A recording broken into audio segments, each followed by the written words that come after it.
हा नमस्ते सर, तुमचा रिपोर्ट बघितला म्हणून फोन केला. हा.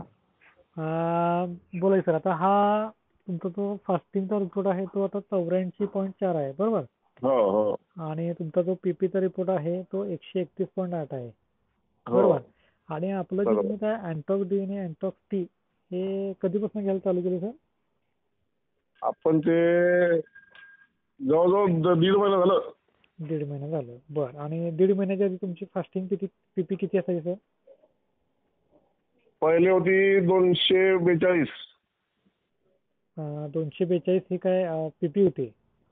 फास्टिंग फास्टिंग 242 तुमची फास्टिंग होती, ओके. आणि पीपी आणि जेवणानंतरची होती 343.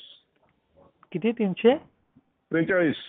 43. खूप चांगला रिझल्ट आहे सर, अभिनंदन तुमचं. काय एक 1.5 महिन्यातच तुमची शुगर किती आली बघा की. फास्टिंग तुमची 242 होती ती 84 वर आली. आणि पीपी जी हो 300 प्लस होती ती 131 वर आली. हो. काय तर कॉंग्रॅच्युलेशन, तुमचं अभिनंदन. थँक्यू काय थँक्यू थँक्यू नाही, खरंच खूप चांगला रिझल्ट आलेला आहे तुम्हाला. काय आपलं नाव काय आपला म्हटलं सर? एसबी. हा साहेब. नाव काय म्हटलं सर आपलं? गुणवंत राणे. राणे. आणि ऍड्रेस सर आपला? Aurangabad. Paithan. Paithani. Okay sir, okay. आता हे सोडून तुम्हाला काय नाही कॉम्प्लिकेशन काय होते काय शुगरमुळे?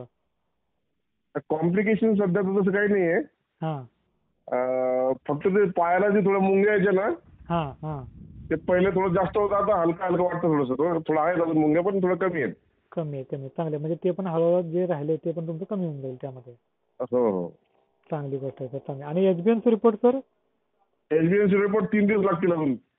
बरं बरं, 3 दिवस लागतील, चालेल. तो पण रिपोर्ट आला की मला पाठवून द्या सर. हो पाठवतो. हो हा. आणि तुमचे कोण मित्रमंडळी, पै पाहुणे कोण असतील रिलेशन मध्ये त्यांना पण सांगा. आता तुम्हाला एवढा चांगला रिझल्ट आलाय, त्यांना पण सांगा जेणेकरून हो. त्यांना